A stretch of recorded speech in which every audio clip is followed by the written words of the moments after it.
Welcome to episode 89 of Tales from the Beat. I'm Ed Garston. I was just vacuuming my office. It's where I write news stories for Forbes.com.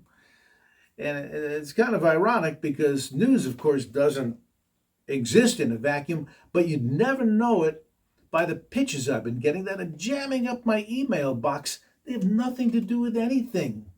Anything. They're, well, living in a vacuum. I'll give you some examples. Let me go to my desk. Okay, let's start with the no reason executive meetup. Well, it could be in person, it could be virtually. Here's an example of a recent pitch for one of those. I'm changing the names to protect myself from future whining from PR people. Hi, Ed. Irrelevant Technologies CEO Morty Snerd would really like to sit down with you to discuss what Irrelevant's been doing in the edible silicon chip space. You have some time next week? Okay. Couple of things here. If you want to lose me immediately, use the phrase, what a company's been doing. That's PR BS for I got no actual news for you. But the executive wants to get his or her name in the media anyway, right? PR people, look, I feel for you because having worked in corporate communications at a big automaker, I know this kind of pitch is mostly not your idea. So you're doing it under orders from the boss or from the paying client, right? Well, still, if the interview offer is out of nowhere, it's not related to anything timely or newsworthy, in a vacuum, it's not really going to be of interest. So, what can you as a PR person do about it? Understanding egos can be involved, diplomatically explain the chances of landing the interview will be a lot greater if it's tied to a big announcement. I mean, don't actually have one of those. Well, suggest the executive be ready to spill some news nugget during the course of the interview.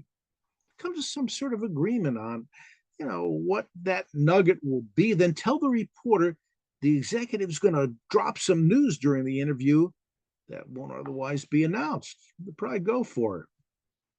On the other side of the scrimmage line, reporters, well, you have a responsibility too.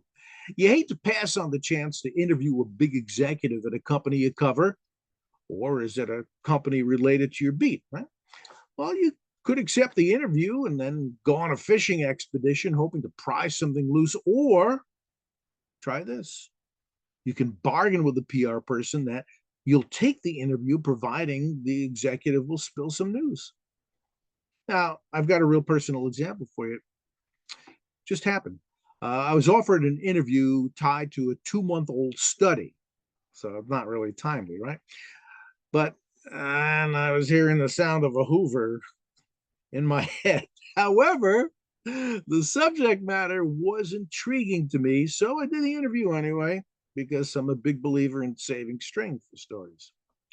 Well, the interview didn't make news in itself, but it'll be a valuable element in a larger related upcoming story, right?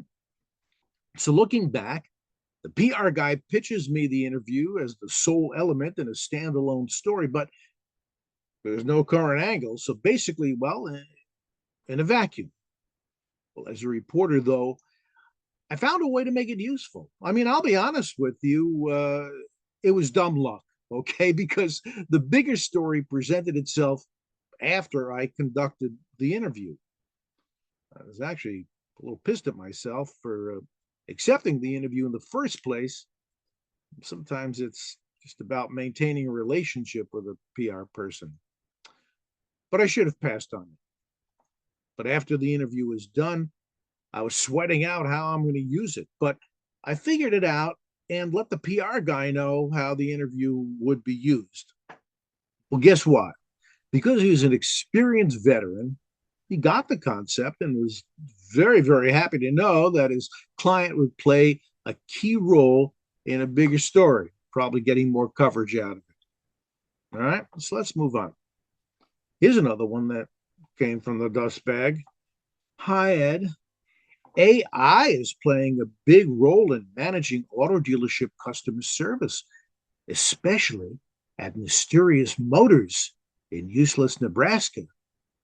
What time next week can I set you up to speak with General Manager Eva Longonia? Well, the answer is never.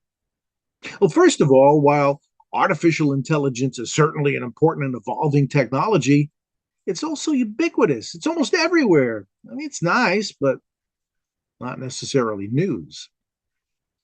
All the pitch had to include was how the use of AI at this dealership represented a unique application, bringing extraordinary results not replicated anywhere else. Just telling me AI is playing a big role is like telling me sand plays a big role at most beaches.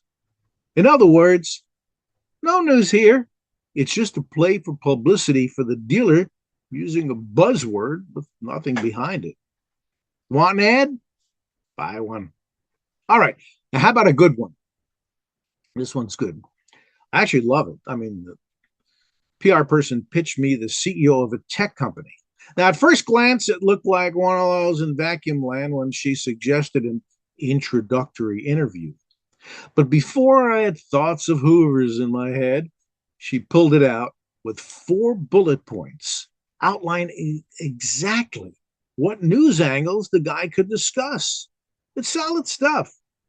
If I can fit it into my editorial calendar, we'll do this.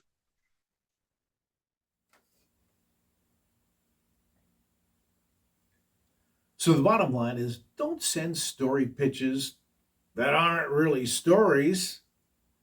It's dust that belongs in a vacuum, not news. Well, that's Tales from the Beat for this week. I'm Ed Garston. Thanks a lot for watching. I'll be back soon with another edition of Tales from the Beat. Now I've got to finish vacuuming my office.